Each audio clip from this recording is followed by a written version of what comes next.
வணக்கம். போன தடவை நாம இன், ஆன், அட் மாதிரியான சிம்பிளான ப்ரிப்போசிஷன்ஸ பத்தி பார்த்தோம். ஞாபகம் இருக்கா? இன்னைக்கு நாம அதுல இன்னொரு படி மேல போக போறோம்.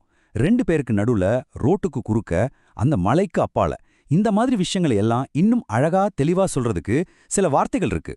அதுதான் காம்பவுண்ட் ப்ரிப்போசிஷன்ஸ். அதை எப்படி கரெக்டா யூஸ் பண்றதுன்னு பார்க்கலாம். வாங்க ஆரம்பிக்கலாம். கிராமர்ல இதோட பேர் காம்பவுண்ட் ப்ரெப்போசிஷன்ஸ். ஆனா இந்த பேரை கேட்ட உடனே பயந்துராதீங்க, இது ஒன்றும் பெரிய ராக்கெட் சயின்ஸ் இல்ல. இது ஒரு அட்வான்ஸ்டு பசை, அதாவது ஒரு சூப்பர் க்ளூன்னு நினைச்சுக்கோங்க. எப்படி ஒரு பசை ரெண்டு பொருளை ஒட்ட வைக்குதோ, அதே மாதிரி இந்த வார்த்தைகள் ஒரு வாக்கியத்தில் இருக்கிற விஷயங்களை இன்னும் சூப்பரா தெளிவா ஒட்ட வைக்கும், அவ்வளவுதான். சரி, நாம முதல்ல பார்க்க போறது நம்மில் நிறைய பேர் குழப்பிக்கிற ரெண்டு வார்த்தைகள். நம்ம தமிழ்ல நடுவுல அல்லது மத்தியில்னு ஒரே வார்த்தையில சொல்லிடுவோம்.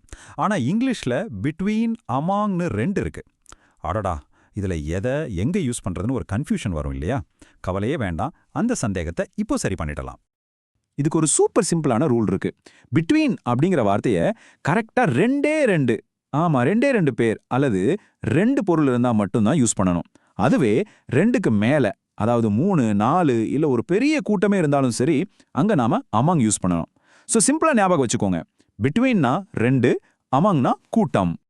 இப்போ ஒரு உதாரணம் பார்த்தா இன்னும் தெளிவா புரியும். The river flows between the two mountains. அதாவது அந்த ஆறு இரண்டு மலைகளுக்கு நடுவே ஓடுது. இங்க பாருங்க, டூ மவுண்டன்ஸ், கரெக்டா ரெண்டு மலைகள். அதனால தான் நாம பிட்வீன் யூஸ் பண்றோம். பாத்தீங்களா அந்த ரூல் எவ்வளோ பர்ஃபெக்டா செட் ஆகுதுன்னு?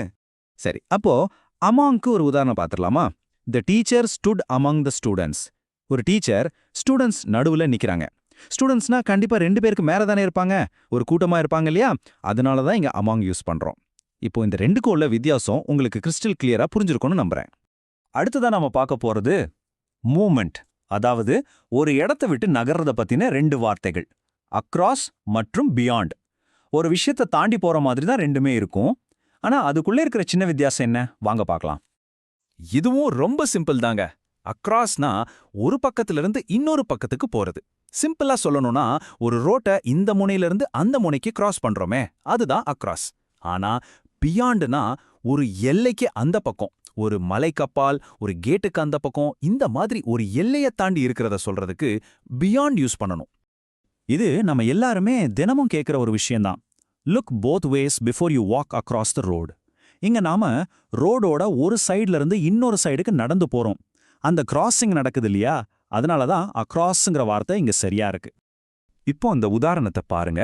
R school is beyond that hill. இங்க அந்த மலைங்கிறது ஒரு பவுண்டரி, ஒரு எல்லை மாதிரி. நம்ம ஸ்கூல் அந்த எல்லையை தாண்டி இருக்கு. அதனால தான் இங்கே பியாண்டுங்கிற வார்த்தை ரொம்ப சரியா பொருந்துது. ஓகே, இப்போ நம்ம கடைசி ஜோடிக்கு வந்தாச்சு. விதின் மற்றும் விதவுட். இது ரொம்ப ஈஸி. ஒன்னு ஒரு எல்லைக்கு உள்ளே, இன்னொன்னு அது இல்லாமலே. வாங்க எப்படின்னு பார்க்கலாம். இது ரெண்டும் ரொம்ப நேரடியான வார்த்தைகள். வித்தின்னா ஒரு குறிப்பிட்ட டைம்குள்ள இல்ல ஒரு இடத்துக்குள்ளன்னு அர்த்தம், ஒரு டெட்லைன்குள்ள முடிக்கிறது மாதிரி. வித்தவுட் இன்னும் ஈஸி. இது வித்தோட ஆப்போசிட். வித்னா உடன், வித்தவுட்னா இல்லாமல், அவ்வளவுதான். உதாரணத்துக்கு finish the work within 2 hours. இங்க பாருங்க, 2 மணி நேரம்னு ஒரு டைம் லிமிட், ஒரு டெட்லைன் கொடுத்திருக்காங்க. அந்த லிமிட்டுக்கு உள்ள முடிக்கணும். சோ அங்க வித்தின் தான் கரெக்டான வார்த்தை. இந்த உதாரணம் பாருங்க. We cannot live without water. அதாவது தண்ணீர் இல்லாம நம்மால வாழ முடியாது. இங்க தண்ணீர் இல்லாத ஒரு நிலைமைய சொல்றோம். ஒரு விஷயம் இல்ல, அது இல்லாதத சொல்றதுக்கு நாம without யூஸ் பண்றோம். சரி, நாம இப்ப பார்த்த எல்லாத்தையும் ஒரே நிமிஷத்துல ஒரு குயிக் ரீகேப் பார்த்துடலாமா? இது உங்களுக்கு ஒரு சூப்பரான சீட் ஷீட் மாதிரி எப்பவும் யூஸ் ஆகும். இந்த டேபிள பாருங்க. பிட்வீன்னா ரெண்டு பேருக்கு நடுவுல, அமாங்னா ஒரு கூட்டத்துக்கு மத்தியில, அக்ராஸ்னா குறுக்க போறது, பியாண்ட்னா எல்லைய தாண்டி, வித்தின்னா உள்ளே, வித்தவுட்னா இல்லாமல். இந்த சிம்பிள் க்ளூவை ஒரு ஸ்கிரீன்ஷாட் எடுத்து வச்சுக்கோங்க. கண்டிப்பா உங்களுக்கு ரொம்ப ஹெல்ப்ஃபுல்லா இருக்கும். ஓகே, இப்போ கத்துக்கிட்டதெல்லாம் கரெக்டா புரிஞ்சிருக்கான்னு டெஸ்ட் பண்ணி பார்க்கலாமா? உங்களுக்காக ஒரு சின்ன டெஸ்ட். ரெடியா? இந்த சென்டென்ஸை பாருங்க. த பால் ரோல்ட் டேஷ் த ரோட். இந்த டேஷ்ல என்ன வரும்? அதாவது அந்த பந்து ரோட்ல உருண்டு போச்சு. அப்போ அங்க என்ன வார்த்தை வரணும்னு யோசிங்க. உங்களுக்கு 2 ஆப்ஷன்ஸ், அக்ராஸ் இல்லனா பிட்வீன். யோசிச்சு பாருங்க. பந்து ரோடோட ஒரு சைடுல இருந்து இன்னொரு சைடுக்கு போச்சா, சென்டென்ஸ் அதுதானே சொல்லுது. அப்போ எது கரெக்டான பதில்? உங்க பதில் என்னன்னு யோசிச்சிட்டீங்களா?